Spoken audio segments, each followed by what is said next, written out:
السلام علیکم ورحمۃ اللہ وبرکاتہ۔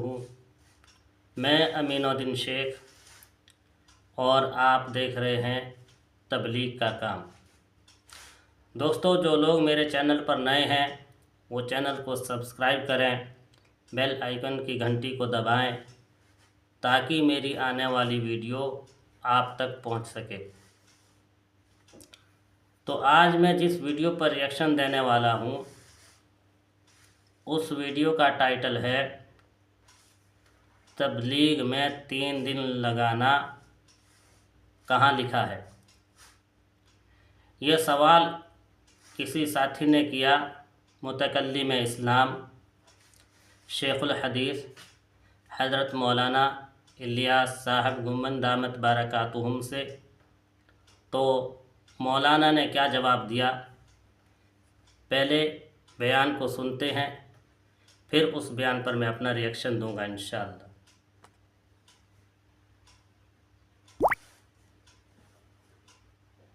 نفس کو بھی کچھ خیال فرمانا چاہیے اور کچھ نہ کچھ وقت لگاتے رہنا چاہیے، ورنہ کم از کم ہر ماہ 3 دن لگا لیا کریں۔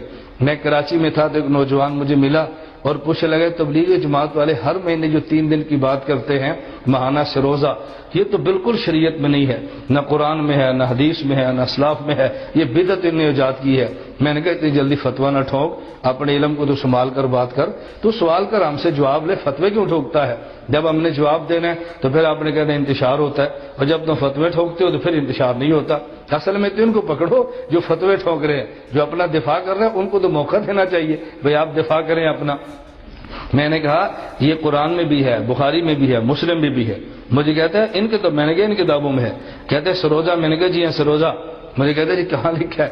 میں نے کہا رسول اللہ صلی اللہ علیہ وسلم عرش پہ گئے، 50 نمازیں ملی، رستے موسیٰ علیہ السلام ملے تو انہوں نے کہا حضور کام کروا لیں، یہ قوم نہیں پڑھے گی۔ حضور صلی اللہ علیہ وسلم 45 کروا لی، کہا کتنی ہے؟ کہا جی 45 کا 45 بھی نہیں پڑھیں گے۔ رسول اللہ صلی اللہ علیہ وسلم پھر گزارش کی تو 40 رہ گئی۔ یہ تو آپ نے حدیث سنی ہے نا، بالآخر 5 نمازیں رہ گئی تو حضرت رسول اللہ صلی اللہ علیہ وسلم پر وحی آئی، آپ کی امت 5 نمازیں پڑھے گی، اجر 50 کا ملے گا۔ نمازیں 5 پڑھے گی، اجر 50 کا ملے گا۔ یہ صحیح بخاری میں اور صحیح مسلم میں روایت یہ ہے کہ من صام رمضان و ستۃ من شوال کان کصیام الدہر کلہ، جو آدمی رمضان کا روزہ رکھے، 6 شوال کے روزے رکھے، اللہ اس کو پورے سال کے روزے کا اجر دیتا ہے۔ تو 5 نمازوں پر 50 کا اجر، رمضان اور 6 شوال کے روزوں پہ پورے سال کا اجر، یہ کیوں ملتا ہے؟ اس کی دلیل قرآن کریم میں ہے، من جاء بالحسنۃ فلہ عشر امثالھا، کہ جو آدمی ایک عمل اچھا کرے اللہ اس کو 10 کا اجر دیتے ہیں۔ میں نے کہا قرآن اور بخاری اور مسلم میں نے پیش کر دی ہے؟ مجھے کہتے ہیں جی ہاں۔ میں نے کہا اب استدلال سنیں، قرآن کریم میں ادو دعوت دو، بلغ تبلیغ کرو، اور قرآن کریم میں ولتکم منکم امۃ یدعون، قرآن کریم میں ہے، قل ھذہ سبیلی ادعو۔ میں نے کہا قرآن میں ہے، لیکن قرآن نے وقت کا تعین نہیں کیا، کتنی دعوت دو، دین کی طرف کتنا بلاؤ، تعین تو کیا نہیں ہے نا۔ اب ہمارے اکابر نے مشورہ کیا، اس نے شادی بھی کرنی ہے، کاروبار بھی کرنا ہے، دکان پر بھی جانا ہے، دفتر بھی جانا ہے، زمین پر بھی جانا ہے، ہل چلانے ہیں، سارے کام کرنے ہیں، اور اس نے دین کی بات بھی کہنی ہے۔ ایسی ترتیب بناؤ کہ جس سے پوری زندگی دین پر دعوت دینے کا اس کو اجر ملے۔ تو اس کا طریقہ کیا ہے؟ ہم نے صحیح بخاری، صحیح مسلم اور قرآن کریم ان 3 کتابوں کو دیکھا تو پتہ چلا کہ نیک ایک عمل کریں 10 کا اجر ملتا ہے۔ تو مشائخ نے کہا ہر مہینے میں اگر یہ 3 دن خدا کے راستے میں نکلے گا، 3 کو ضرب سے دو، 10 سے ضرب دو گے تو 30 بنیں گے، تو ماہانہ اگر 3 دن نکلتا رہے تو پوری زندگی خدا کے راستے میں نکلنے کا اس کو اجر مل جائے گا۔ کاروبار بھی کرتا رہے گا اور پوری زندگی دین پر چلنے کا اجر بھی ملتا رہے گا۔ میں نے کہا ہمارے پاس، کہتے ہیں ان سے دلیل مانگی کئی تبلیغ والوں سے، وہ تو دلیل نہیں دیتے۔ میں نے کہا ان کا کام دلیل ہے ہی نہیں، ان کا کام فضائل ہیں، ہمارا کام دلائل ہے۔ فضائل ان سے لو اور دلائل ہم سے لو، انشاءاللہ تمہیں کبھی الجھن نہیں ہوگی۔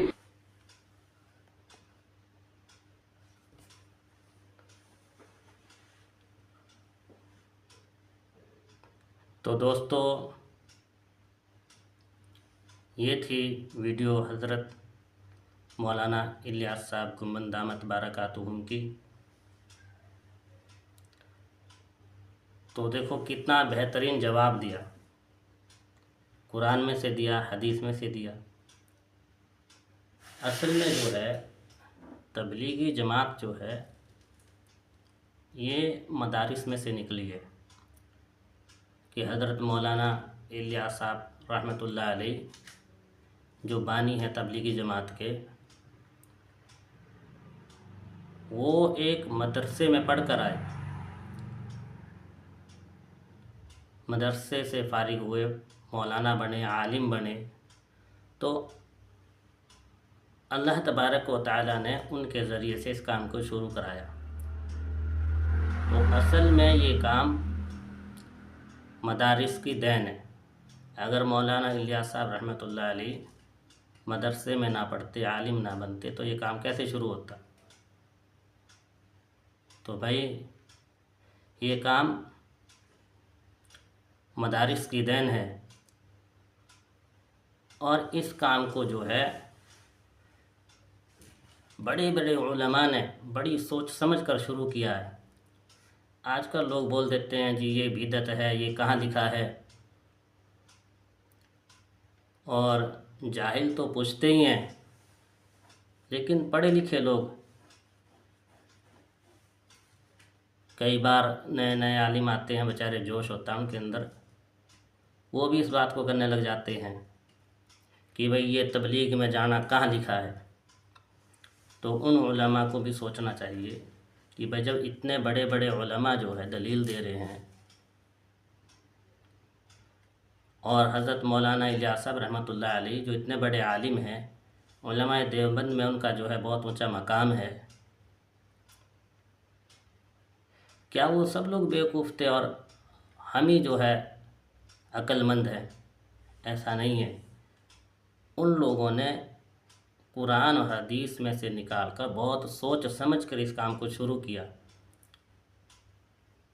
اور جتنے بھی بڑے علماء ہیں وہ جو ہے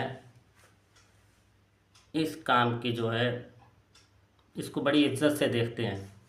ہاں کام کرنے والوں میں کمیاں ہیں ضرور، لیکن کام غلط نہیں ہے، اس کے اندر خیر ہے، تو خیر کے کام میں ایک دوسرے کی مدد کرنی چاہیے، تعاون کرنا چاہیے۔ تو بہت اچھی ویڈیو تھی۔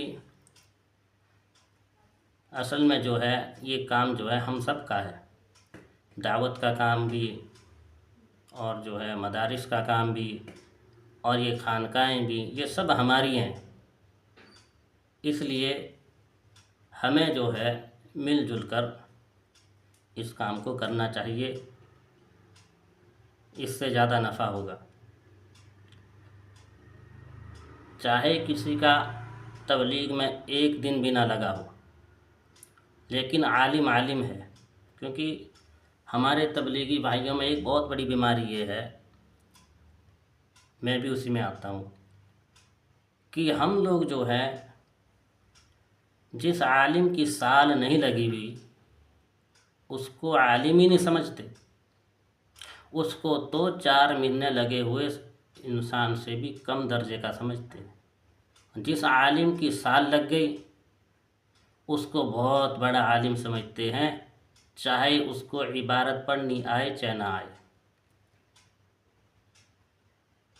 وہ جو ہے تبلیغیوں کی نظر میں بہت بڑا عالم ہے، اور ایک زبردست عالم ہے لیکن سال نہیں لگی، وہ کچھ نہیں ان کی نظر میں۔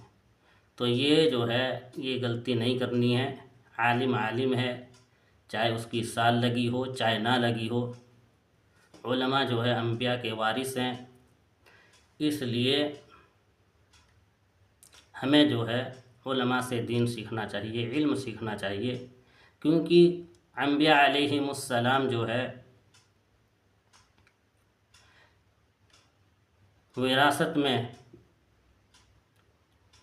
علم چھوڑتے ہیں، دینار اور درہم نہیں چھوڑتے۔